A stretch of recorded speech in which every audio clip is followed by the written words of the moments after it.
आज दिल्ली में इस प्रेस कॉन्फ्रेंस के माध्यम से अजीत दादा पवार जो मेरे अंकल थे, हमारे सबके एक पॉलिटिकल दादा थे और महाराष्ट्र के लोगों के लिए बहुत बड़े नेता थे। उनका जो प्लेन एक्सीडेंट हुआ उसके बारे में लोगों के मन में, और ख़ास करके महाराष्ट्र के लोगों के मन में बहुत सारी शंकाएं हैं। जैसे लोगों के मन में है वैसे हमारे मन में भी है। तो लास्ट 13 दिन में हमने कुछ इन्फॉर्मेशन कंपाइल की है और ये जो भी इन्फॉर्मेशन है वो हमारे सोर्सेस के माध्यम से है। देखो, हमारे फैमिली में से एक व्यक्ति इस एक्सीडेंट में चल बसा। हम इस विषय के बारे में बहुत इमोशनल है, इसीलिए जो भी जिस तरीके से भी इन्फॉर्मेशन हम निकाल पाए वो इन्फॉर्मेशन हमने निकाली है।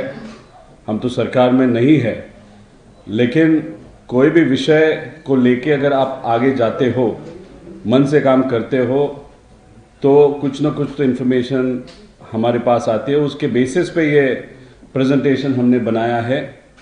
ये प्रेजेंटेशन बनाते वक्त अगर समझो कुछ मेन जो पायलट थे उनके फैमिली को कुछ शंका हो या जो भी हो, उनको मुझे इतना ही बताना है कि ये जो रिसर्च हमने किया था, जो भी लोगों के माध्यम से हमको इन्फॉर्मेशन आई, मेरे अंकल इस क्रैश में गुजर गए।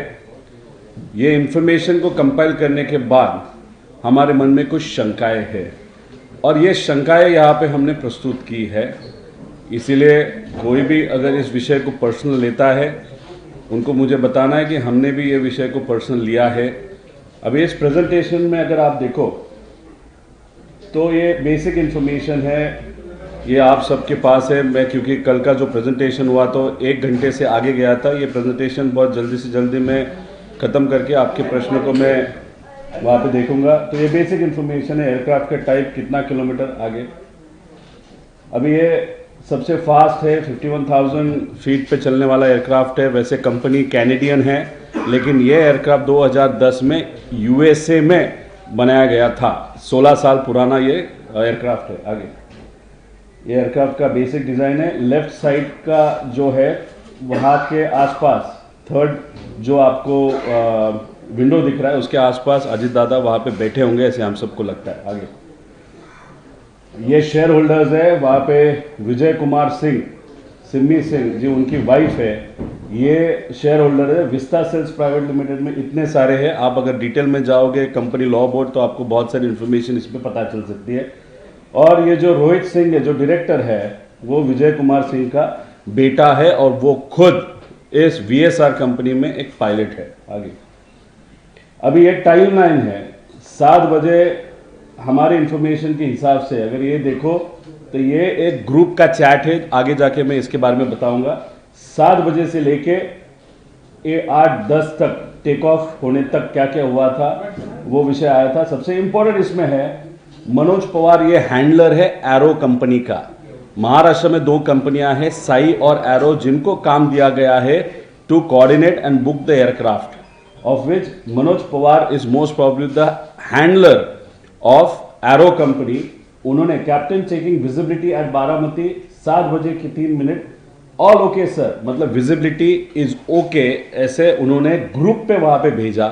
जिस ग्रुप में अजीत दादा के सब PA है, उसमें जो डायरेक्टर है हमारे एविएशन के महाराष्ट्र के गवर्नमेंट के अधिकारी, वो भी उसमें ग्रुप में है।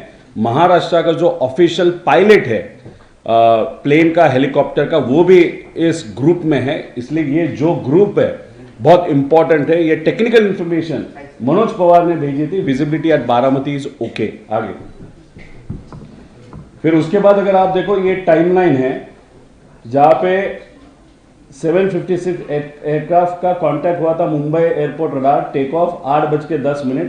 फिर ये पूरा फ्लाइट प्लान है और 8:43, 8:45 अनफॉर्चुनेट वो टाइम है जहां पे वो एक्सीडेंट हुआ था। अगर ये जो सॉफ्टवेयर है अगर आप पायलट हो या you are owner of aircraft या उस सेक्टर में काम करने वाले व्यक्ति हो, तो आपको ये एक्सेस मिलता है, ये सॉफ्टवेयर का, ये ऐप का। उसमें आप सब इंफॉर्मेशन निकाल सकते हो। 16 साल पुराना एयरक्राफ्ट है, कहाँ पे बना था, और उसके पहले जैसे कि यहाँ पे ये 2 दिन कंटिन्यूसली सूरत आ जा करा था, मुंबई वगैरह, तो ये इंफॉर्मेशन सब यहाँ पे आपको मिलती है। आगे अभी ये जो विजय कुमार सिंह है, उसका स्टेटमेंट था that the aircraft was well maintained, pilot were experience, accident likely occurred due to visibility issue. ये इनका स्टेटमेंट है।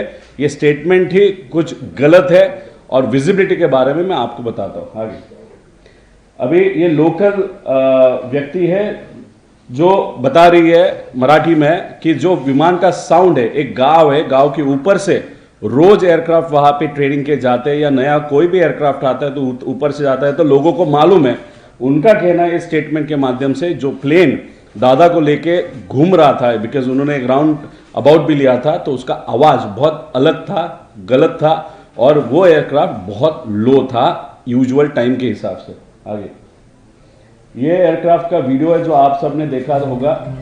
ये चल रहा है, ये स्टॉल हुआ, उसके बाद 9 से 11 सेकेंड में वहां पे एयरक्राफ्ट क्रैश हुआ। जो आपको पाठक को पायलट है, उनका एक स्टेटमेंट सुना होगा, ओ शिट ओ शिट। वो शायद जब स्टॉल हुआ था एयरक्राफ्ट, उनको कुछ पता चला होगा, या स्टॉलिंग मैनुअल भी हो सकता है सर्किट ब्रेकर के माध्यम से। तो शायद अगर मेन पायलट ने वो किया होगा, या कुछ हो गया होगा, या मैकेनिकल एरर आया होगा, उसके बाद कोई भी एक्सपर्ट हो, उसको एक फील आता है ये होने के बाद इस हाइट पे, इस लेवल पे 100% क्रैश होता है। तो कोई भी नॉर्मल व्यक्ति जो अपने जान की परवाह करता है, उसका एक रिएक्शन होता है। वो रिएक्शन पाठक मैम का था, को पायलट का, जहां पे उन्होंने ओ शिट करके 9 से 10 सेकेंड में वो एयरक्राफ्ट क्रैश हुआ था। हमारा ऑब्जेक्शन पाठक जो को पायलट है उन पे नहीं है। हमारा ऑब्जेक्शन आगे जैसे जाओगे, वो ऑब्जेक्शन है the main pilot mister Kapoor. आगे अभी ये है कि व्हाट फेलियर ऑकर्ड, मतलब ये मैकेनिकल एरर क्या था, वो देखने की जरूरत है, इसलिए the investigation has to be good. उसी के बाद जो भी एयरक्राफ्ट अगर कहां से भी आता है तो उसका चेकअप करना पड़ता है। फ्लाइंग करने के पहले उसकी हेल्थ, जो मेंटेनेंस हेल्थ होती है, जैसे कि जो इंपॉर्टेंट वायर्स है, केबल्स है, हाइड्रोलिक्स है, ये सब कुछ चेक करना पड़ता है, हर रोज चेक करना पड़ता है before the aircraft flies. This is norm given by DGCA। अगर आप बहुत बड़े बिजनेसमैन हो, या आप जस्ट पायलट हो, या मैकेनिकल व्यक्ति हो, या ऑपरेटर हो, आपको ये चीजें देखनी ही पड़ती है। जो ये टेक लॉग सबसे इंपॉर्टेंट है, उस पर किसका सिग्नेचर था, रूटीन मेंटेनेंस किसने किया था, हेवी बेस करने वाले उनके मैकेनिकल जो एक्सपर्ट्स है वो कौन है जो सिग्नेचर कर, इस सब विषय के लिए एक सिग्नेचर होता है, एक डॉक्यूमेंट होता है, डॉक्यूमेंटेशन होता है। वो अभी इस इन्वेस्टिगेशन में देखने की जरूरत है, ऐसे हम सबकी मांग है। अभी ये है 2023 में 14 सितंबर 2003 में ये जो एक्सीडेंट हुआ था मुंबई में, उसका एक फुटेज है। अगर आप देखो तो फ्लैट रनवे है, वो प्लेन वहां पे, वो भी लेयर जेट का था, 45 XR, थोड़ा सा बड़ा वहां पे था। तो अभी अगर आप देखो तो वहां पे ILS सिस्टम बारामती में नहीं है, बहुत सारी चर्चा वहां पे हुई थी। अरे ILS बारामती में नहीं है, लेकिन यहां पे मुंबई में ILS होते हुए भी ये एक्सीडेंट वहां पे हुआ। तो ILS नहीं है, इसलिए प्रोबेबिलिटी ऑफ एक्सीडेंट बढ़ जाती है। ये टेक्निकली अगर आप देखो तो वैसे नेसेसरी नहीं है, अगर pilot is a good pilot and experienced pilot. तो ये एयरक्राफ्ट एक्सीडेंट हुआ था। आगे लो। अभी 2 साल में 2023 से लेके अब तक उस पर कोई भी इन्वेस्टिगेशन प्रोसीड नहीं हुआ था। ब्लैक बॉक्स में क्या आया था, कैसे हुआ था, कुछ भी नहीं हुआ था। अनफॉर्चुनेट एक्सीडेंट अजीत दादा का होने के बाद फिर ये DGCA के माध्यम से वहां पे एक न्यूज दी गई। सितंबर में जो एक्सीडेंट हुआ था उसका रिपोर्ट बहुत जल्द वहां पे दिया जाएगा। मतलब फिर हमारा कहना है, अगर ये रिपोर्ट और इन्वेस्टिगेशन अगर प्रॉपर होता, और ये जो VSR का एयरक्राफ्ट, वो भी लेयर जेट एक्सीडेंट किसके कारण हुआ, वो इंफॉर्मेशन अगर पहले हमारे पास होती तो शायद अजीत दादा का एक्सीडेंट नहीं होता। देखो, हम अजीत दादा हमारे में नहीं है, वो तो मुद्दा हम ले ही रहे, उसके बारे में इमोशनल है ही, लेकिन आज भी अगर आप देखो तो हमारे सीएम हो, हमारे मंत्री हो, हमारे नेता है, या कुछ दिन पहले हमको पता चला था सचिन तेंदुलकर जी दिल्ली आए थे, उन्होंने भी वीएसआर का एयरक्राफ्ट वहां पे इस्तेमाल किया था। इसलिए हम सबका कहना, मतलब फैमिली का कहना और हमारा कहना है कि वीएसआर जिस तरीके से एयरक्राफ्ट को मेंटेन करता है, बहुत गलत तरीके से मेंटेन करता है। इसके कारण मुंबई का 2023 का एक्सीडेंट हुआ, अजीत दादा का एक्सीडेंट हुआ। इसलिए हमारा कहना है, विनती है सबको, वीएसआर का कोई भी प्लेन वहां पे कितनी भी इमरजेंसी हो, आप प्लीज इस्तेमाल न करें। तो ये रिपोर्ट आता तो हमारे दादा आज रहते, ऐसे हम सबको लगता है। अभी EASA, European aviation safety agency ने ये जो वीएसआर का जो ऑपरेटर है उसको ये भेजा था कि बाबा ये एक्सीडेंट कैसे हुआ 2023 का, वो हमको बताओ। उसके बारे में कुछ इंफॉर्मेशन उन्होंने मांगी थी, लेकिन कुछ भी एक भी इंफॉर्मेशन वहां पे न DGCA के माध्यम से न VSR के माध्यम से वहां पे दी थी। तो EASA, क्योंकि ये बहुत बड़े एयरक्राफ्ट है, कुछ महीने पहले आपने देखा होगा कि एक बहुत बड़े क्रिकेटर को लेके मैं खुद मेरे कॉन्स्टिट्यूंसी में, वो भी बारामती एयरपोर्ट पे वहां पे लैंड हुआ, तो वो भी VSR का था। वो जो साइज का एयरक्राफ्ट है, लेगेसी हो या ग्लोबल हो, ये सब एयरक्राफ्ट यूरोप तक जा सकते हैं। इसलिए इन्होंने इंफॉर्मेशन न आने के कारण इसका जो थर्ड कंट्री ऑपरेटर का जो ऑथराइजेशन था वो कैंसिल किया था।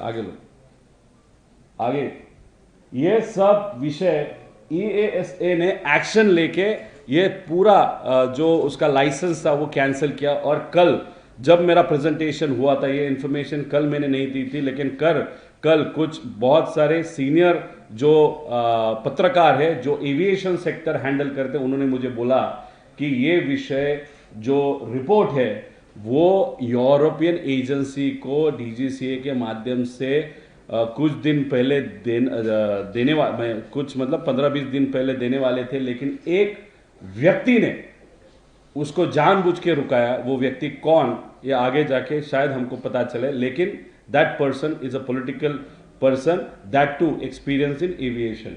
आगे अभी ये जो सीरियस इशू इमर्ज, जैसे कि हमने पायलट से बात किया जो बहुत पहले काम करते थे, कुछ अभी काम कर रहे या अधिकारी थे, उनके फ्लाइट ड्यूटी टाइम लिमिटेशन, मतलब 12 घंटा अगर ड्यूटी होने के बाद 12 घंटे का गैप चाहिए, वो इस कंपनी फॉलो नहीं करती। कॉकपिट वॉइस रिकॉर्डर, क्योंकि कॉकपिट के जो होता है वो रिकॉर्ड होता है, वो बहुत सारे एयरक्राफ्ट में बंद होता है। हमारी मांगने की इस एयरक्राफ्ट का डेटा हमको चाहिए। उसी के पहले जो भी VIP फ्लाइंग होती है उसका डेटा DGCA ने VSR के माध्यम से वहां पे मांगना चाहिए। चेकलिस्ट टेकलॉग ये मेंटेन नहीं करते, मतलब जो भी प्लेन फ्लाई होने के पहले उसका हेल्थ देखा जाता है, वो देखा नहीं जाता। उसका अलग अलग कारण वहां पे हो सकता है, स्टैंडर्ड ऑपरेटिंग प्रोसीजर नहीं है। और due to VSR emphasis on cost cutting, मतलब क्या कि ठीक है, एक आध पार्ट है वो अगर उसका लाइफ होता है, देखो हेलीकॉप्टर में 2500 या 2000 घंटे का लाइफ होता है, उसका इंजन 2200 या 2500 जो भी लाइफ होता है, उसके बाद कितना भी अच्छा हो वो बदलना पड़ता है, 6-7 करोड़ का खर्चा होता है। वैसे प्लेन का भी हो तो एक टिपिकल लाइफ साइकिल होता है, उसके बाद इंजन बदलना पड़ता है, बहुत सारे इक्विपमेंट बदलने पड़ते हैं। ये चीज़ें ये मेंटेन नहीं करते थे, या 100 घंटे का फ्लाइंग किया है तो वो दिखाते थे 50 घंटे का, बहुत सारा मैनिपुलेशन वहाँ पे होता था। और हमको जो पता चला है DGCA के लोग ये सिंह के मित्र होने के कारण उसका लाइजनिंग इस एजेंसी के साथ, गवर्नमेंट एजेंसी के साथ अच्छा था, ऐसे हम सबको पता चला। आगे अभी गो अराउंड, एक तो गो अराउंड एक ही बार हुआ था, दूसरी बात एक आप जान लो, इधर देखो ये यहाँ से बारामती आने वाला था अजीत दादा को लेके और विदीप जाधव का नाम वहां पे लिखा है। उसके बाद ये जाने वाला था हैदराबाद, शमशाबाद, उधर से वो पटना जाने वाला था। अगर ये फ्लाइट टेक्निकली गो अराउंड तो करने की उनको परमिशन नहीं थी, क्योंकि जब ATC से बात हुई थी 3000 विजिबिलिटी थी।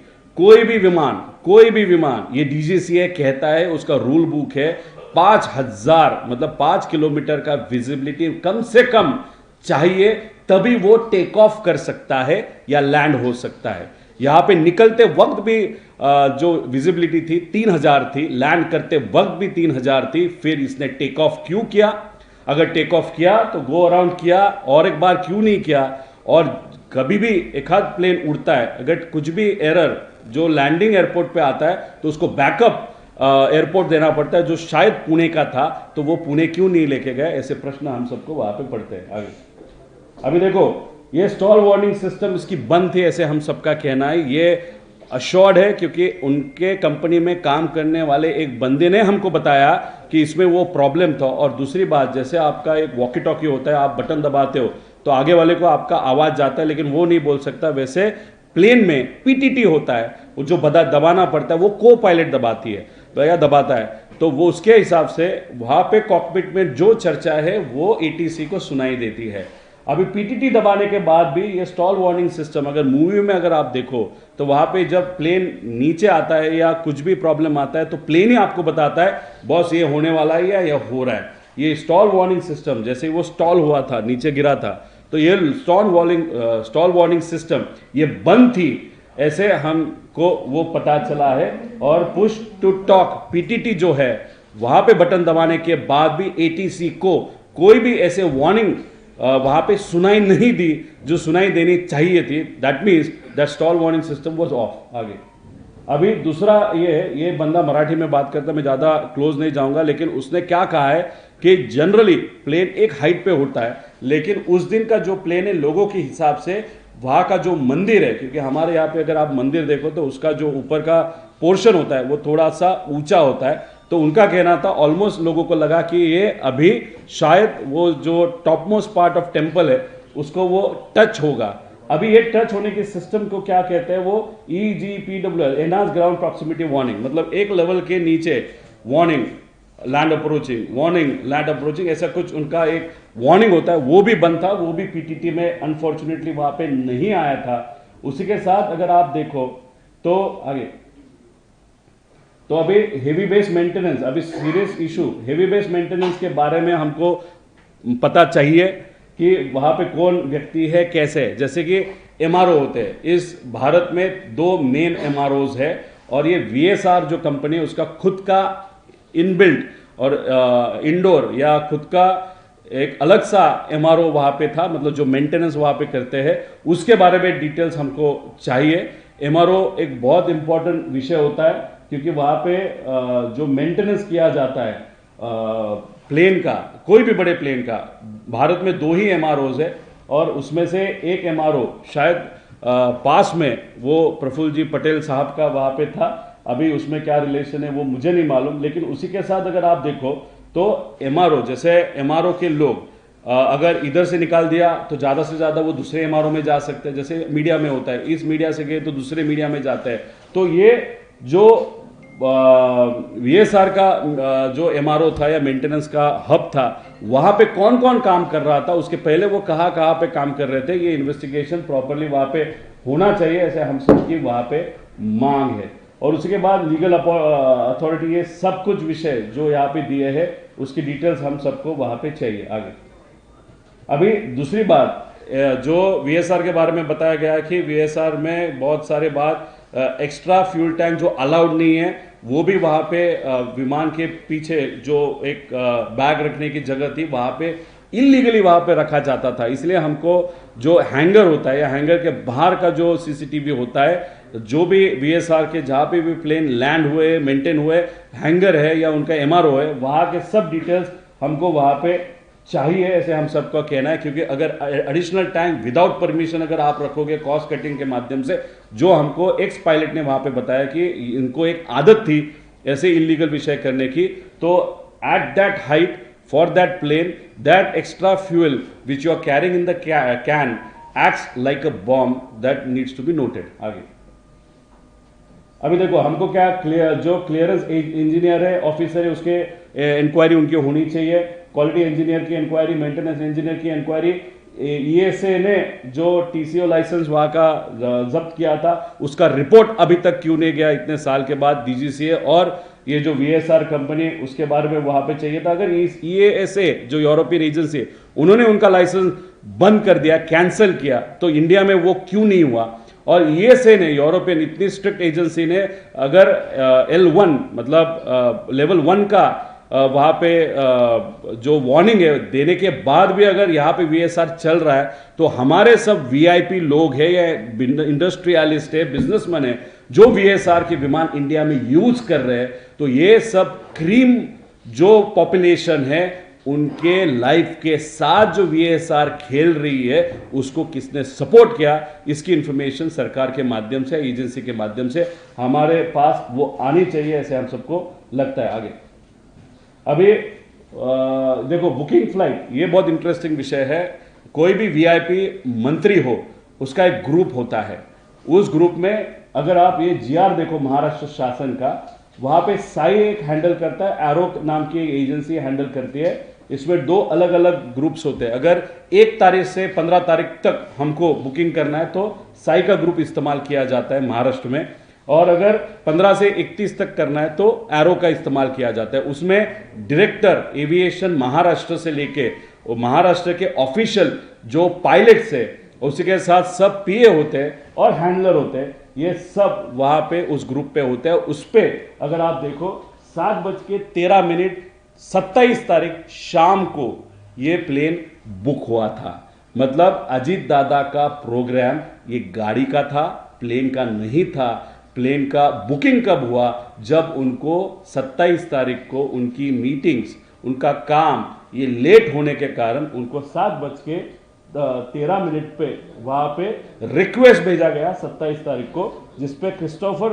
जोसेफ जो है वो एरो का मेन पर्सन है, उसने दिया था नोटेड सर। 12:30 बजे का एक चैट है, उसमें अगर आप देखो तो वहां पे भी अप्रूवल आया था। आगे अभी देखो यहाँ पे एरो नाम की कंपनी है, उसके शायद पतंजलि में भी डायरेक्टर है, कॉमन डायरेक्टर है। हम डायरेक्टर पे ऑब्जेक्शन नहीं ले रहे, लेकिन एरो नाम की कंपनी जिसने आप गो हेड करो, विजिबिलिटी इज ओके, ये जो व्यक्ति है मनोज पवार करके, वो उसने क्यों वो इंफॉर्मेशन, गलत इंफॉर्मेशन वहां पे डाली, ऐसे हमकी सबकी मांग है। इसलिए VSR पे जैसे आप एक्शन ले रहे हो, एरो पे भी एक्शन होनी चाहिए, ऐसे हम सबका कहना है। आगे अभी ये इंफॉर्मेशन आपको लगा, लेकिन इसको अगर आप बिल्ड करोगे, कॉन्स्पिरेसी है क्या, ये सब देखने के बाद और आगे का इंफॉर्मेशन देखने के बाद हमको भी लगता है, जो लोगों को लगता है कि definitely there is some conspiracy. आगे अभी एक जब ये मैं रिसर्च कर रहा था, लोगों से बात कर रहा था, एक बंदे ने एक मोसाद नाम की इजराइल की जो एजेंसी है, उसके बारे में एक बुक मुझे वहाँ पे दी, और उस बुक में एक पेज है, उस पेज में एक रेफरेंस है जहाँ पे एक एजेंट बोलता है कि डेगन नाम का एजेंट है, कौन है मुझे नहीं मालूम, लेकिन वो रेफरेंस ऐसे है कि सबसे बड़ा weapon which is the most important strategy to assassinate anyone is basically sometimes it's most effective to kill the driver, and that's that means अगर आप गाड़ी चला रहे हो कोई और उसके पीछे अगर एक आध महत्वपूर्ण व्यक्ति बैठा है, अगर गाड़ी का स्पीड है तो बेस्ट है ड्राइवर को टारगेट करे। अगर प्लेन का ड्राइवर कौन है, वो पायलट होता है। आगे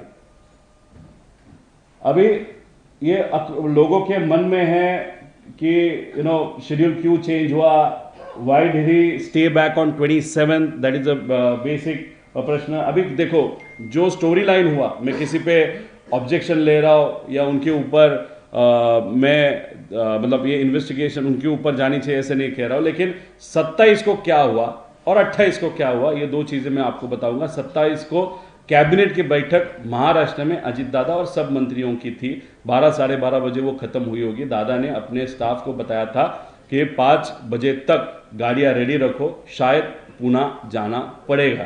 3-4 घंटा मैं मेरे घर पे बैठ के ऑफिस का काम, पार्टी का काम, कुछ नेता, एक अलग नेता, ये 2 नेता है। कल प्रेस कॉन्फ्रेंस में एक नेता था, लेकिन अभी 2 नेता है। एक नेता मुझे मिलने आएगा और एक कुछ ऑफिस का स्टाफ है, कुछ कंसल्टेंट के बारे में चर्चा है। वो चर्चा करने के बाद 5 साढ़े 5 बजे हम पुणे गाड़ी से जाएंगे और वहाँ से फिर हम बारामती दूसरे दिन 28 तारीख को जाएंगे। ऐसा बेसिक प्लान अजीत दादा का वहाँ पे था। अगर दादा का प्लान प्लेन से फ्लाई करना होता तो 27 तारीख को सुबह, दोपहर को या 26 तारीख को दादा का 28 तारीख का सुबह का प्लेन वहाँ पे बुक होता। लेकिन वो कब हुआ? 27 तारीख शाम को 7:13 में वो प्लेन बुक हुआ, क्योंकि दादा की मीटिंग्स ये एक्सटेंड होती गई। जो अलग नेता वहाँ पे आया था, वो कुछ उनके पॉलिटिकल चर्चा थी, और सबसे इंपॉर्टेंट चर्चा देखो, दादा के साथ लास्ट 4 to 5 मंथ्स में बहुत उनके साथ था, उनके साथ चर्चा करता था।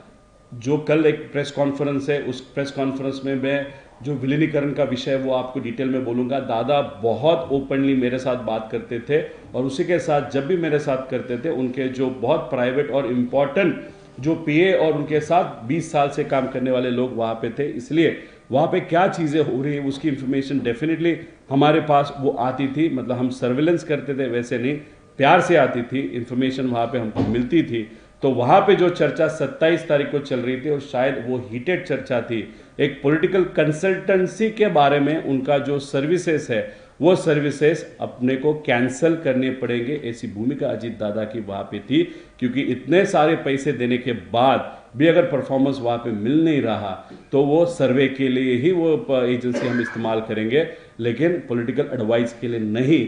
और वो चर्चा जो 5 साढ़े 5 बजे तक होनी चाहिए थी, खत्म होनी चाहिए थी, वो चर्चा बहुत लेट तक वहाँ पे गई। एक नेता वहाँ पे था, दूसरा नेता शायद जो था वो फ़ोन पे था। फ़ोन पे दादा से बात होने के बाद एक कोई तो फाइल थी, जो फाइल शायद 10 दिन के बाद 15 दिन के बाद वो सिग्नेचर हो सकती थी, लेकिन कहा गया कि कुछ भी करो, लेकिन ये फाइल पे आज साइन करना पड़ेगा। दादा की आदत अगर आप देखो तो इमीडिएटली कोई भी फाइल वो पेंडिंग नहीं रखते थे, तो उनको लगा उनके घर में वो फाइल है, लेकिन माहिती इन्फॉर्मेशन निकालने के बाद वो फाइल मंत्रालय में थी। मंत्रालय से वो फाइल उस ट्रैफिक में घर पे लाई गई, और लाने के बाद वो एक्चुअली सिग्नेचर वहाँ पे हुआ, और उसके कारण जो लेट हुआ, तो दादा के पास दूसरा कोई ऑप्शन नहीं था। इसीलिए उसके बाद दादा ने निर्णय दिया कि आप एक काम कीजिएगा, प्लेन वो बुक कीजिएगा। फिर उसके बाद प्लेन वहाँ पे बुक किया गया। अभी किसने उनको कहा या सजेस्ट किया वो मैं तो नहीं बता सकता, उसके बारे में इंफॉर्मेशन मेरे पास नहीं। जो इंफॉर्मेशन मेरे पास थी वो आपको बताई। फिर 27 तारीख के बाद 28 तारीख का प्रोग्राम मैंने आपको बताया था, कैसे कैसे वो फ्लाई किए, इसलिए ये 27 और 28 का विषय वहां पे है। आगे तो अभी दादा, इसमें दादा मराठी में बोलते हैं कि मैं कैप्टन की सुनता हूं। कैप्टन अगर बोलेगा तो अरे मराठी है, छोड़ना ना। दादा ने वहाँ पे बोला है कि दादा ने वहाँ पे बोला मैं कैप्टन की सुनता हूँ, कैप्टन जो बोलता है वो मैं करता हूँ। और हमने खुद के आंखों से देखा था, दादा एक डबल इंजन हेलीकॉप्टर से जब ट्रैवल कर रहे थे मुंबई से लेके पुणे तक, लोनावला में वहाँ पे फॉग सिचुएशन हर वक्त रहती है, बहुत बार होती है। तो दादा ने वो हेलीकॉप्टर टर्न करने बोला था, वापस वो गाड़ी से वहाँ पे आए थे। दादा कभी भी प्लेन के साथ या हेलीकॉप्टर के साथ रिस्क नहीं लेते थे। जो भी कैप्टन बोलता है वो सुना जाता है। अगर आप वो ग्रुप के बारे में देखो, वो ग्रुप पब्लिक है, ग्रुप का भी इन्वेस्टिगेशन करना है तो करना चाहिए वो ग्रुप। और दूसरा ग्रुप में आगे जाके आपके बोलने वाला हो, तो उसमें वो जो हैंडलर है मनोज करके, उसने कहा था कैप्टन से मेरी बात हो गई है, द वेदर इज ओके। उसके बाद दादा वहां घर से निकले, and then unfortunately this accident has happened. तो यहाँ पे दादा बोल रहे हैं कि मैं कैप्टन की सुनता हूँ, कभी भी वहां पे रिस्क नहीं लेता, जैसे वो बोलते हैं वैसे मैं करता हूं। आगे क्योंकि बहुत सारे लोग बोलेंगे दादा ने प्रेशराइज किया, दादा कभी भी फ्लाइट वाले को या पायलट को या कैप्टन को प्रेशराइज नहीं करते थे। अब ये टोटल शेड्यूल है, यहाँ पे अगर आप देखो तो कैप्टन मदन और कैप्टन यश ये शायद पहले अलोकेट किए थे इस प्लेन को, और फिर आगे जाओ, फिर वो बदले गए कैप्टन कपूर और कैप्टन पाठक। अभी उसमें क्या बताया गया कि जो पहले वाले कैप्टन थे वो ट्रैफिक में वहाँ पे अटक गए थे, इसके कारण। अभी सुबह 6:30 बजे कहाँ पे ट्रैफिक बम्बई में आया, तो सीसीटीवी देख लो क्यों है।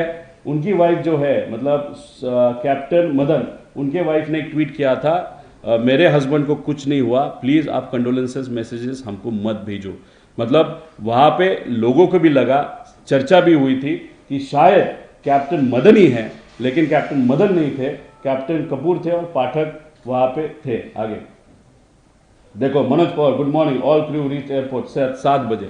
अभी 7 बजे जो क्रू है नया वाला वो पहुंचा था, तो किसने बताया कि जो पहला वाला क्रू था वो ट्रैफिक में अटका है? तो 7 बजे तो पहुंचे, दादा 8 बजे वहां पे पहुंचे। तो why this all communication miscommunication is happening through VSR, ऐसा हम सबका प्रश्न है। और वो जो भी है ट्रैफिक वगैरह उसकी डिटेल्स हमको चाहिए, सीडीआर हमको चाहिए। आगे लो, ये हमारे है सब ट्रैफिक, सीसीटीवी कैमरा चाहिए, सीडीआर चाहिए। अगर वो अटके थे तो इमीडिएटली इमरजेंसी बेसिस पे को पायलट पाठक और द मेन कैप्टन कपूर वो कहाँ से आए थे। और ऐसी भी चर्चा है शायद कपूर के एक दोस्त के माध्यम से कि वो हांगकांग गया था, हांगकांग से आया था। वो हांगकांग से अगर आया था, कब आया था, कैसे आया था, उसके पहले कौन सी फ्लाइट्स उसने की थी, ये सब इंफॉर्मेशन हम सबको चाहिए। इसके लिए ये जो स्पीड है इन्वेस्टिगेशन का बहुत स्लो है, इसलिए सरकार को, केंद्र और राज्य सरकार को हम विनती करते हैं इसमें डिटेल में जाने की जरूरत है और जल्द से जल्द इसका इन्वेस्टिगेशन होने की जरूरत है। आगे देखो, अभी ये कैप्टन सुमित कपूर, इसका 2010 में दारू पी के वो टेस्टिंग, एक कमर्शियल पायलट था पहले, मतलब बड़ी बड़े एयरक्राफ्ट हैंडल करता था, वहां पे वो पकड़ा गया। उसके बाद वापस अगर आप देखो तो 17 में पकड़ा गया। उसके बाद उसका 3 साल के लिए उनका जो लाइसेंस था फ्लाइंग वो स्थगित किया गया था। फिर उसके बाद अगर आप देखो तो हमने जो सुना है, उसके जो पास वाले लोग थे, यूएस को कभी भी कोई भी प्लेन जब आप उड़ाते हो, नया प्लेन अगर आपको चलाना है, जैसे सब अगर लेयर जेट में चलाता हो और ग्लोबस मुझे चलाना है तो ग्लोबल के ट्रेनिंग के लिए मुझे जाना पड़ता है। ऐसे लेयर जेट के ट्रेनिंग के लिए यूएस, क्योंकि ये फैक्ट्री यूएस में, कनाडा की कंपनी लेकिन यूएस में फैक्ट्री, तो यूएस गए तो हमने जो सुना है कि वहां पे इन्होंने इतनी दारू पी थी कि वो लेयर जेट की जो फैक्ट्री है बम्बार्डियर, वहां पे ट्रेनिंग के लिए भी यूएस में होते हुए भी जा नहीं सके। ऐसी इंफॉर्मेशन हमको मिली है, इसका सोर्स देखने की जरूरत है, लेकिन जो हमारे पास आया वो आप सबको बताया गया। उसी के साथ ये जो एक महाराष्ट्र के बीजेपी के सीनियर लीडर है, उनका एयरक्राफ्ट नांदेड़ जा रहा था कुछ महीने पहले, दिन पहले, उस टाइम कपूर ही थे। जिस तरीके का लैंडिंग वहां पे हुआ था, शायद इन मंत्री ने वहां पे कपूर के खिलाफ वीएसआर को कंप्लेन किए, वो भी हमको देखने की वहां पे जरूरत है। तो हमारा सबका कहना है, इतना अगर बैकग्राउंड खराब है तो वीआईपी फ्लाइंग के लिए कोई भी क्रिकेटर हो, बिजनेसमैन हो, अजीत दादा जैसा नेता, उद्धव ठाकरे साहब हो, सीएम हो, सीएम का भी उन्होंने फ्लाइंग किया है, डीसीएम का, दूसरे डीसीएम का फ्लाइंग एकनाथ शिंदे जी का किया है। तो ऐसे बैकग्राउंड वाले व्यक्ति को इतने बड़े वीआईपी का फ्लाइंग क्यों दिया गया, ऐसा हम सबका कहना है। आगे अभी देखो, ड्रम पायलट, ये जो है ये इंटरनल जो वीएसआर है उनका एक ग्रुप है, उस ग्रुप की चैट हमारे पास जो आई है, कैसे आई, क्या आई, उसके बारे में नहीं बताऊंगा, लेकिन जो भी है वो है। अगर देखो तो कैप्टन सिंह खुद बोलता है कि बॉस एक फ्लाइंग हमारा कैंसिल हुआ है क्योंकि एक बंदा पायलट बैडली ड्रंक वहां पे था। फिर वो सिगरेट वगैरह के बारे में बोलते। और नीचे देखो, मे आई रिक्वेस्ट और roast what ever my dearest colleagues, captain Sunny का नाम लिया, कैप्टन रंधवा जी को जो भी है, और एक स्टार मार्क करके वहां पे लिखा है कैप्टन सुमित द ग्रेट।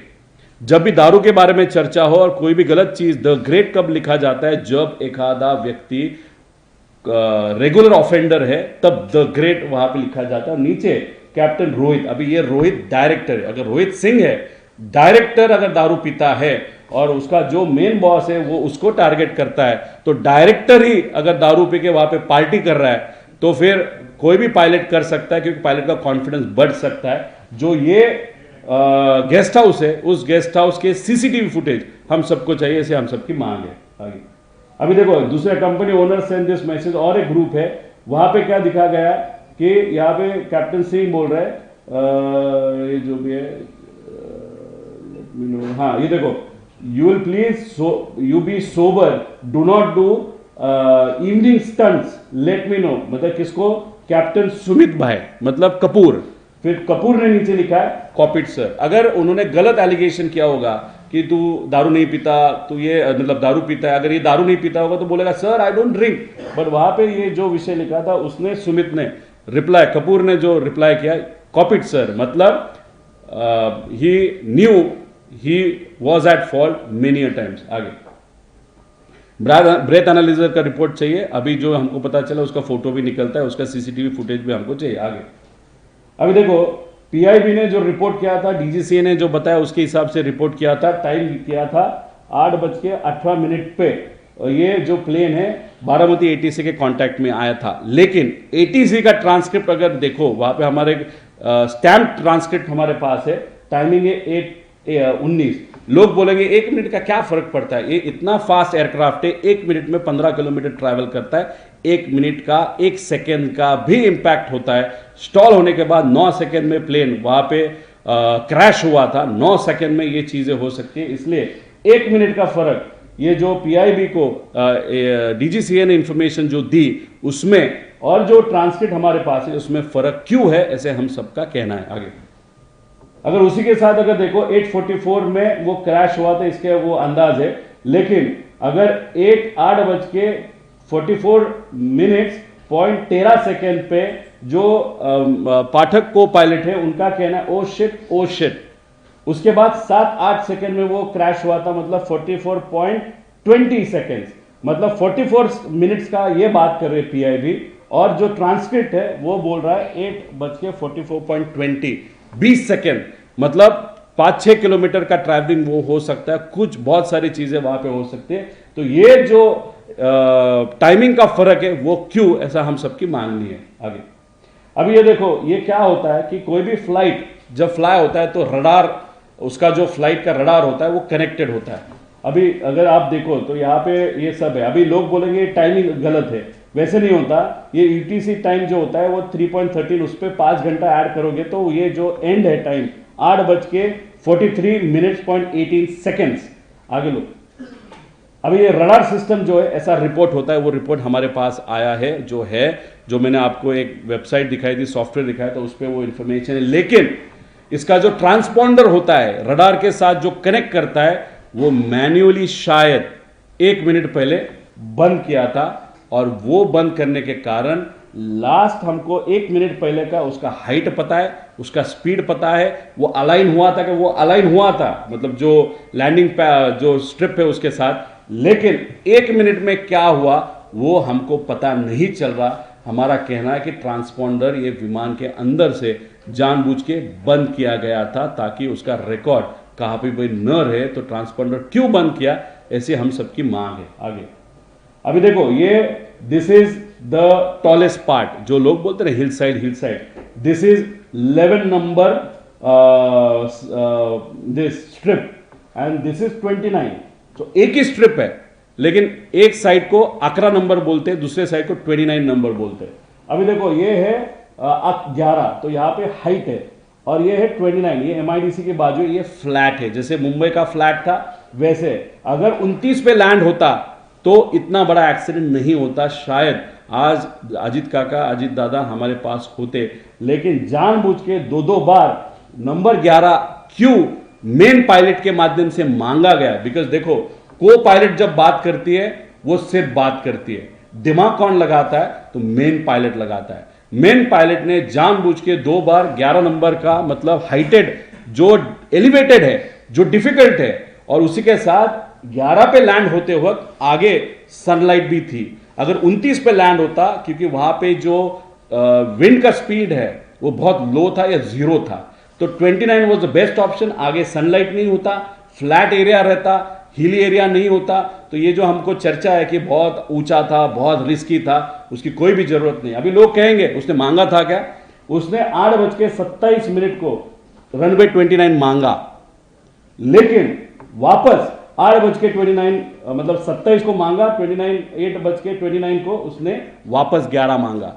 एक बार हुआ क्या? नहीं। आगे लोग, अभी 8:36 को वापस उसने 29 मांगा, फिर वापस वो कैंसिल किया, वापस 11 मांगा। तो 2 बार 29 का ऑप्शन होते हुए भी, which is the safest option, why number 11 runway was again asked for, which was the most risky thing? That is our question.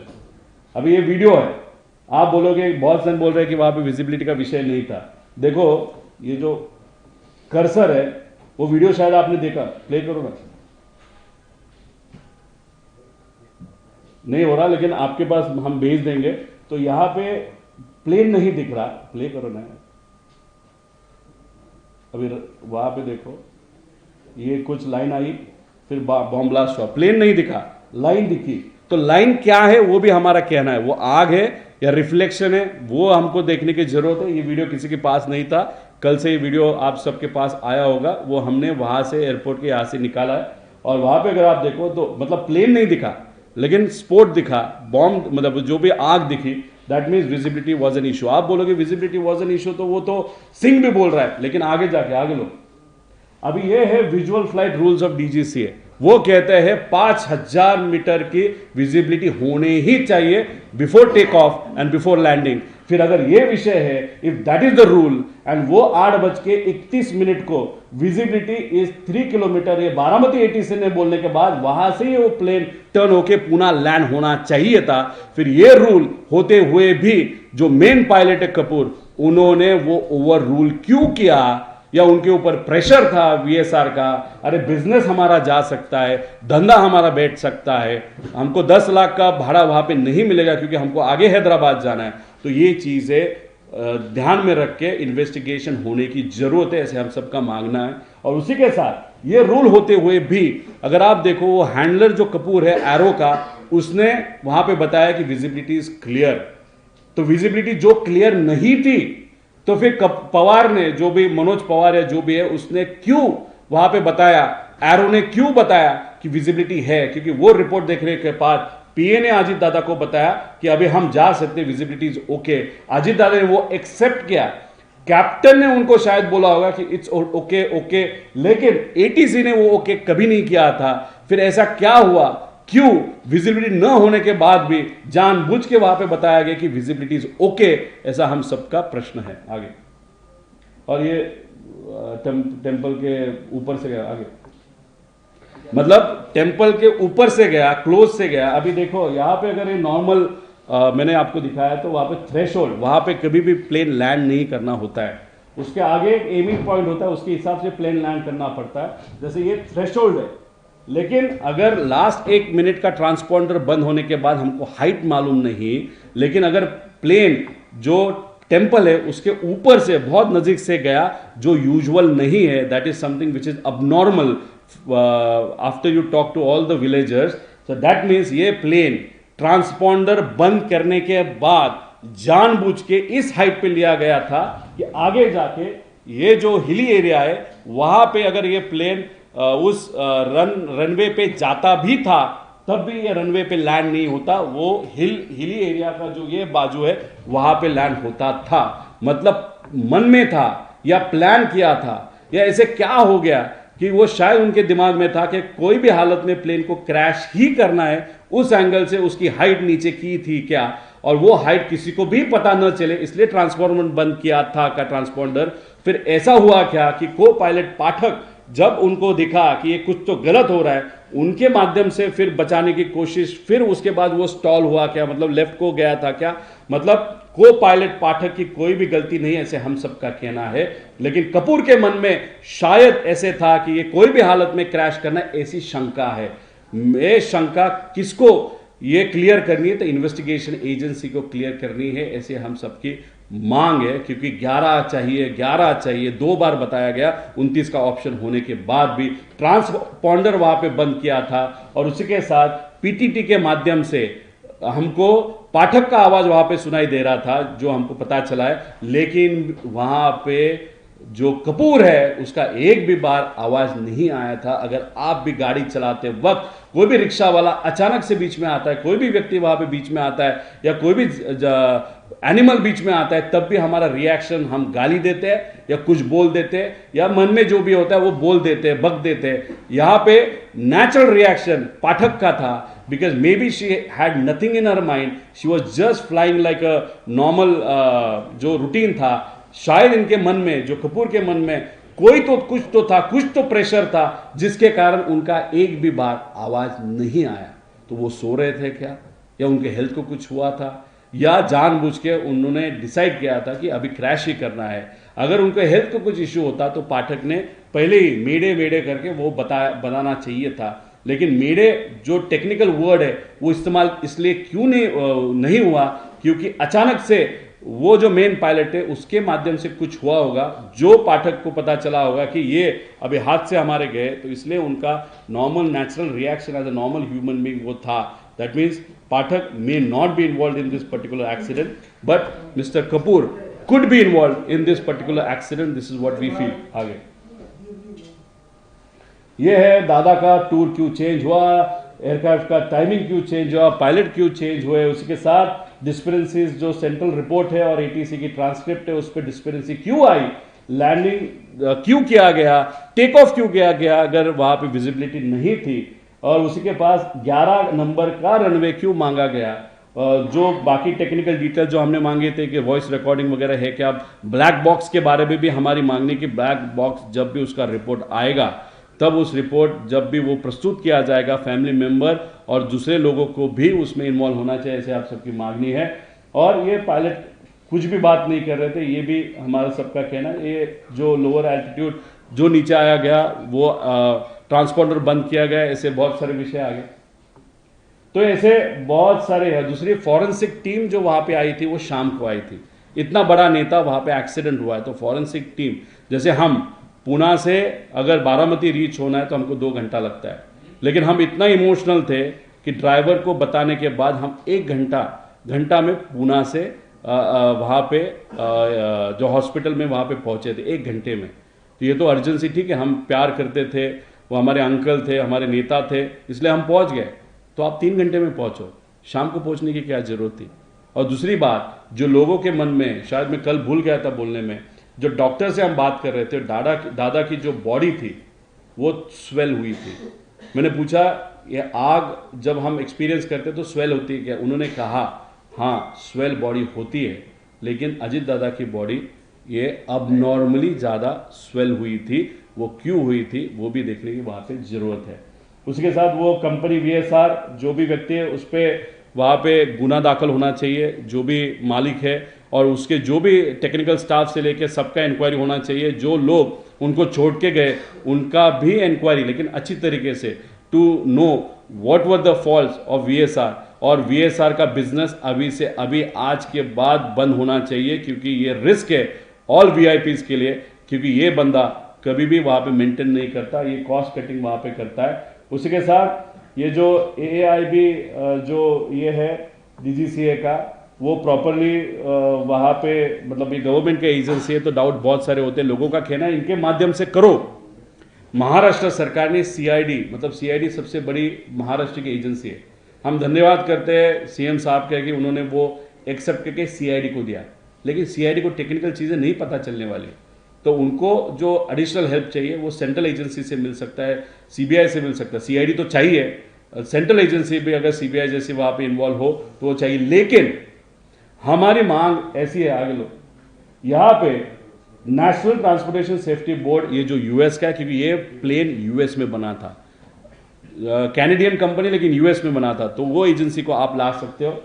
France की जो एजेंसी है उसको भी आप इन्वॉल्व कर सकते हो, जो सिविल एविएशन सेफ्टी फ्रांस। उसी के साथ यूके भी AAIB एजेंसी है, वो भी, इसमें से 2 एजेंसी कंपल्सरीली CID के साथ, CBI के साथ, DGCA के साथ, ये तीनों में से 2 कंपनी इन्वॉल्व होनी चाहिए, ऐसी मांग वहाँ पे फैमिली और लोगों के तरफ से वहाँ पे मैं यहाँ पे कर रहा हूँ। आगे अभी ये जो है, जो भी इंफॉर्मेशन हमारे पास आई उस इंफॉर्मेशन के माध्यम से वहाँ पे हमने ये प्रस्तुत की।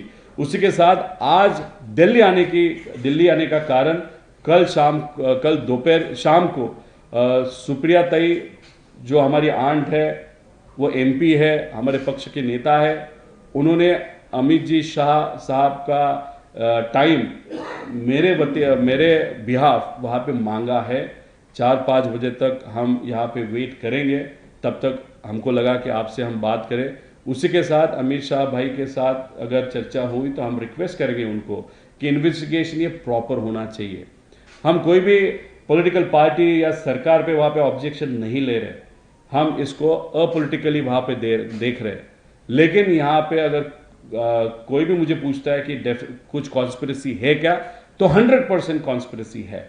तो जब भी बड़े नेताओं के, सरकार में जो नेता है, अमित शाह जी हो या एविएशन मिनिस्टर हो, जिन्होंने दोनों को हमने रिक्वेस्ट वहाँ पे मीटिंग के लिए वहाँ पे की है, DGCA के जो डायरेक्टर है उनको भी हमने रिक्वेस्ट की है। इन सबको हमारा कहना होगा कि ये जो इन्वेस्टिगेशन टीम है, स्टेट की CID, देश की CBI, DGCA और बाहर के 2 बड़े एजेंसी, उनका एक टीम बनाओ। उस फैमिली मेंबर से जो लोग हैं, जैसे कि अजीत दादा के बेटे हो या काकी हो उसी के साथ हमारे जैसे लोग हो, उनके पक्ष के कुछ MLAs हो, MPs हो, ऐसी एक अगर टीम आप बना सकते हो तो ये इन्वेस्टिगेशन बहुत इम्पॉर्टेंट है।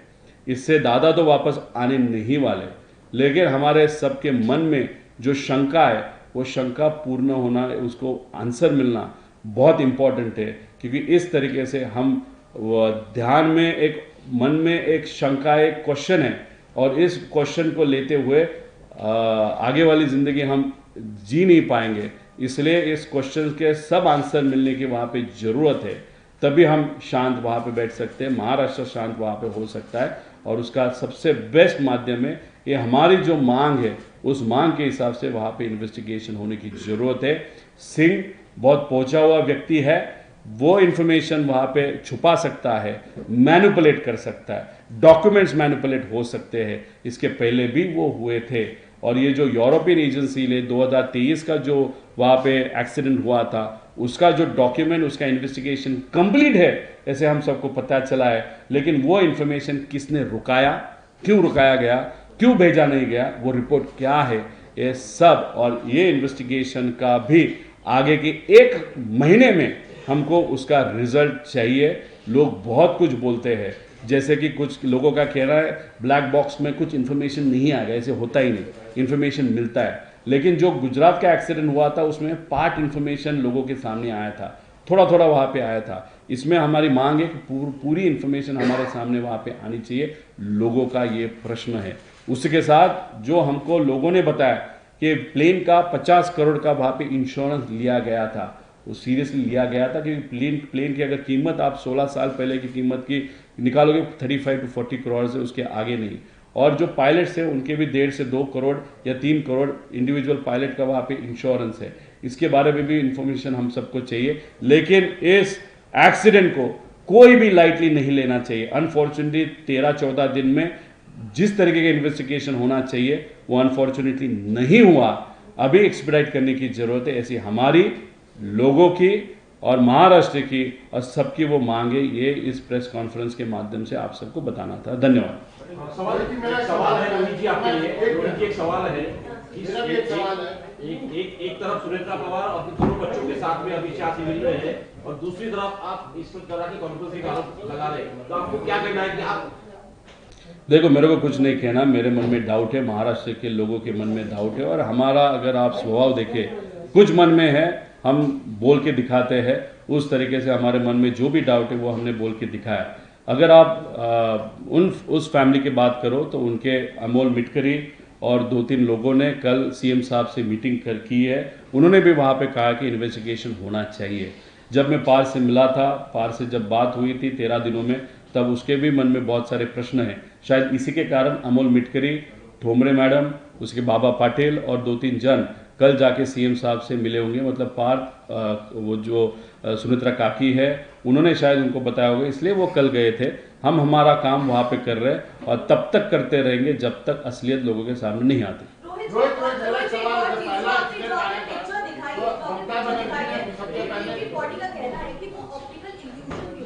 कौन सा? जो आपने आखिरी पिक्चर दिखाई है रनवे 11 की, जो एज है, जो टेबल टॉप है, और उसके बगल में जो आपने नजर आ रही है डीजीसी, ये वाली पिक्चर, डीजीसी का इस पिक्चर को लेकर के कहना था कि ऊपर से जो विजिबिलिटी लो होती है तो यूजुअली पायलट को ऑप्टिकल इल्यूजन लगता है।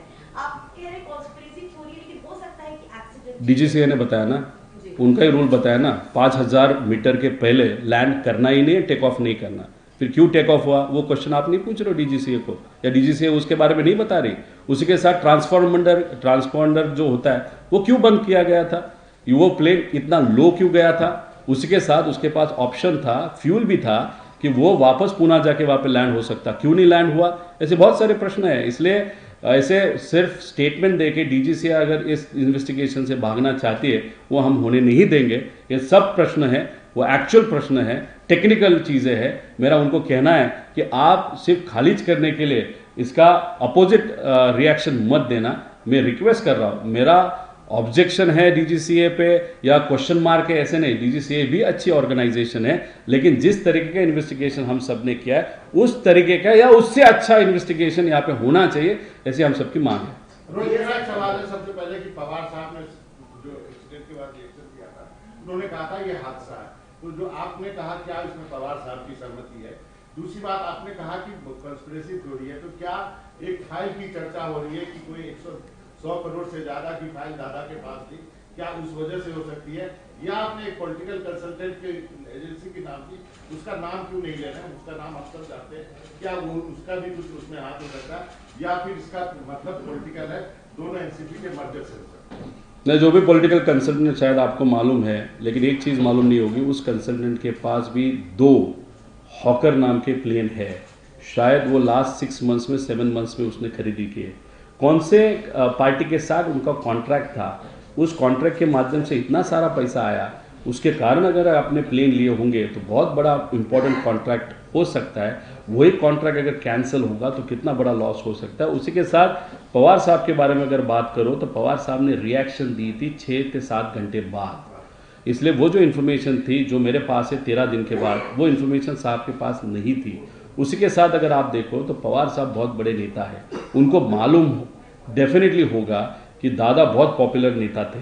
दादा का ध्यान होने के बाद वहाँ पे लोग लाखों में आएंगे। अगर इनकम्प्लीट इन्फॉर्मेशन में पवार साहब ने एक अलग स्टेटमेंट वहाँ पे दिया होता, वो लाखों 5-6 लाख लोग जो वहाँ पे आए थे, अगर वो गलत तरीके से वहाँ पे रिएक्ट करते या इमोशनल होते तो चीज़ें वहाँ पे केंद्रीय मंत्री भी थे, राज्य के मुख्यमंत्री भी थे और बहुत बड़े नेता थे, अलग अलग पार्टी के लोग आए थे। तो इनकम्प्लीट इन्फॉर्मेशन पे स्टेटमेंट देना ये कभी बड़ा नेता पवार साहब जैसा नहीं करता।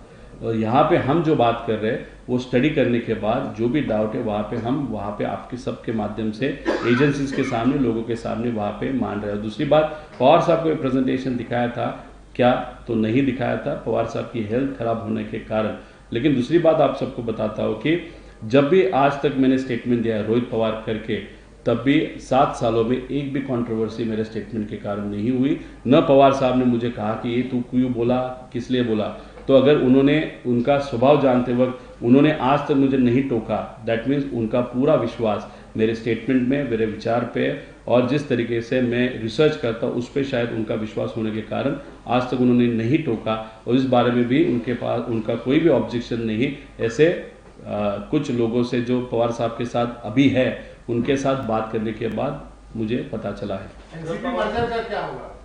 मैं कल 12 तारीख है, उस दिन पॉलिटिकल विषय पे, खास करके मर्जर पे बात करूंगा और उस पे पॉलिटिकल क्वेश्चंस आपकी जो भी है वो क्वेश्चन मैं लूंगा। दिल्ली में करेंगे 12? आज शाम तक अगर मुझे अपॉइंटमेंट नेताओं की मिली तो मैं रुकूंगा, नहीं तो फिर मुंबई जाके वहाँ पे प्रेजेंटेशन लूँगा। आज अगर अपॉइंटमेंट मिली या कल सुबह तक मिली तो प्रेजेंटेशन यहाँ पे ही, अगर यहाँ पे जगह मिली तो, नहीं तो कोई और जगह पे। लेकिन प्रेजेंटेशन तो 12 तारीख को मतलब कल 100% होगा, मतलब होगा और इस तरीके से डिटेल में होगा। जगह तो मिल जाएगी, बताएंगे आप। रोहित जी, जो आपने भी दिखाया उसमें सुरेंद्र पवार जी की या पार्थ पवार जी की सहमति है, उनसे कोई बात हुई है? देखो, वो पार्टी अलग है, मेरी पार्टी अलग है। फैमिली करके 13 दिन हम सब साथ में थे, तब जब भी अनऑफिशियली बात होती थी या कैजुअली बात होती थी तब पार्थ या जय के मन में डेफिनेटली शंका है। अगर वो शंका नहीं होती तो उनके पार्टी के आमदार एमएलए कल जाके सीएम को तो नहीं मिलते विदाउट परमिशन, इसलिए उनके मन में भी शंका है। लेकिन पॉलिटिकल कॉन्स्पिरेसी इसमें है ऐसा हम सबका कहना नहीं। हम सबका कहना है तो कॉन्स्पिरेसी डेफिनेटली है, लेकिन वो क्या है, किसके कारण ये हुआ, क्यों किया गया, ये बहुत सारे जो प्रश्न है उसके तो उत्तर मिलने चाहिए। इसलिए हमारा रिक्वेस्ट सेंट्रल गवर्नमेंट और स्टेट गवर्नमेंट और एजेंसीज को है कि आप और अच्छे टेक्निकल एजेंसीज को इसमें इन्वॉल्व करो। थाईलैंड या कहाँ पे दूसरे कंट्रीज में भी एक पायलट ने जानबूझ के एक प्लेन वहाँ पे गिराया था। वो क्यों गिराया था, कैसे गिराया था, उसकी इन्वेस्टिगेशन किसने की थी, वो कैसे पता चला था। ऐसे लोगों को अगर इस इन्वेस्टिगेशन में आप लाओगे तो ये अच्छी तरीके से इन्वेस्टिगेशन होगा। हमारे मन में जो डाउट है, जो हम नहीं चाहते, वो डाउट अगर क्लियर होते तो हमारे मन के भी डाउट क्लियर हो जाएंगे। महाराष्ट्र के मन में भी जो आज डाउट है वो भी क्लियर हो सकते हैं। रोहित जी ये सवाल है कि आप एक तरफ कह रहे हैं कि सिविल एविएशन और कोई पॉलिटिकल फिगर है उनकी तरफ इशारा कर रहे हैं और ये साफ कह रहे हैं कि आपको शंका है कि मेन पायलट जो थे उन्होंने प्लेन क्रैश कराना उनके मन में था। तो ये एक तरफ आप जिन पे सवाल उठा रहे हो और ये मुख्य पायलट, तो दोनों को कनेक्ट भी कर रहे हैं और अपनी कॉन्स्पिरेसी नहीं, सिविल एविएशन के बारे में जो बात कर रहा हूँ तो प्रेजेंट सिविल एविएशन मिनिस्टर या मिनिस्ट्री में या जो है उनके बारे में कहाँ पे भी मैं नहीं बोल रहा हूँ, लेकिन कल जो प्रेस कॉन्फ्रेंस होने के बाद एक आप जैसे बहुत रिसर्च करने वाले एक प्रेस के बंदे ने मुझे बताया था कि ऐसा कुछ है कि एक व्यक्ति ने, एक नेता ने वो फ़ोन किया था, वो क्या नहीं था, किया था वो मैं तो नहीं मानता क्योंकि वो मेरे रिसर्च का भाग वहाँ पे नहीं था। इसलिए मैं जो यहाँ पे बोल रहा हूँ, ये कोई भी please note, this is not, I am not hinting towards a political conspiracy, but what I am saying is कि there is definitely something wrong which has happened and due to which my uncle has lost his life. एक second part था इसी का, आपने कई तकनीकी सवाल उठाए, जो मूल सवाल है आपके 4 या 5 या जितने भी आप बता सकते हैं, दोहरा सकते हैं, जो मूल सवाल है आप इस पूरे मामले में चाहते हैं, क्योंकि बहुत सारे तकनीक। ये देखो VSR ये जो कंपनी है वो गलत तरीके से प्लेन का मेंटेनेंस करती थी, शॉर्टकट्स करती थी, कॉस्ट कटिंग करती थी, उसके कारण भी ये एक्सीडेंट हुआ होगा, उसके पहले वाला भी एक्सीडेंट ये हुआ होगा। दूसरा जो यूरोपियन एजेंसी का इन्वेस्टिगेशन है उसका रिपोर्ट अभी तक क्यों नहीं गया, अगर वो DGCA को मालूम था, DGCA ने फिर ये प्लेन्स VIP ट्रांसपोर्ट के लिए आज तक लास्ट 2 साल में क्यों इस्तेमाल करने दिए, ऐसा सेकंड क्वेश्चन है। दूसरा जो डाउट हमने मेन पायलट कपूर पे लिया है उसके बारे में प्रॉपर इन्वेस्टिगेशन होने की ज़रूरत है। उनका मेंटल स्टेट क्या था, दारू क्यों पीते थे, बहुत बार दारू इतनी सारी पीते थे, वो डिप्रेशन में थे क्या, ऐसे बहुत सारे प्रश्न हैं। और दूसरी बात, एक्सटर्नल प्रेशर के कारण कि फाइनेंशियल कुछ गेन होगा या कुछ होगा, उसके कारण उन पे ऊपर किसी ने प्रेशर डाला होगा और वो प्रेशर डालने के बाद उन्होंने वो एक्सीडेंट किया क्या, ऐसा डाउट है। आई am not saying he has done that, but ये डाउट है, वो क्लियर होने की वहाँ पे ज़रूरत है। और सबसे इम्पॉर्टेंट बात, इन्वेस्टिगेशन करते वक्त ये प्रॉपरली इन्वेस्टिगेशन टेक्निकल बेसिस पे होने की ज़रूरत है, जैसे हम सबकी मांग है। और दूसरी बात, जो भी हमने व्हाट्सएप ग्रुप के जिक्र यहाँ पे किया है, जैसे इंटरनल जो VSR कंपनी का जो ग्रुप है व्हाट्सएप का, उसका प्रॉपर थोरो इन्वेस्टिगेशन होने की ज़रूरत है। वो अभी शायद डिलीट करेंगे सब चैट्स, लेकिन व्हाट्सएप के सब चैट्स हम एक्सट्रैक्ट कर सकते हैं, वो इन्फॉर्मेशन लेने की ज़रूरत। उसी के साथ जो एरो नाम की कंपनी है उनका जो चैट हुआ था उस चैट को भी प्रॉपरली इन्वेस्टिगेशन करने की ज़रूरत है। जो हैंडलर है उस हैंडलर ने वहाँ पे क्यों बताया कि weather is okay to fly, उसी के साथ 5000 का विजिबिलिटी न होने के बाद भी टेक ऑफ क्यों हुआ, वो पहला प्रश्न है, और लैंड क्यों किया गया वो दूसरा प्रश्न है। There was a report you said that was supposed to be submitted, but it was stalled by an individual who was very much experienced in aviation, and you mentioned that he also has good political experience as well. What kind of report was it, and what was the association of this? That report was about this European agency who asked VSR and DGCA about the accident which happened in 2023. That report was not sent deliberately. That is what I understand from a press person who happened to be an expert in aviation, and yesterday that person told me this, gave me this information. This information needs to be cross-checked, but my request is 2 years have happened after that accident, but till today no investigation report has come out. अगर वो investigation report 6 महीने में आता तो उसके बाद वो report के बाद इसके डिस्पेरेंसीज हमको पता चलते और नेग्लिजेंस पता चलते, वो इम्प्रूवमेंट अगर होता तो अजीत दादा का एक्सीडेंट नहीं होता। इसलिए जो भी delay in reporting is also considered to be a negligence, and उस नेग्लिजेंस के कारण ये एक्सीडेंट हुआ, ऐसे भी हम कह सकते हैं।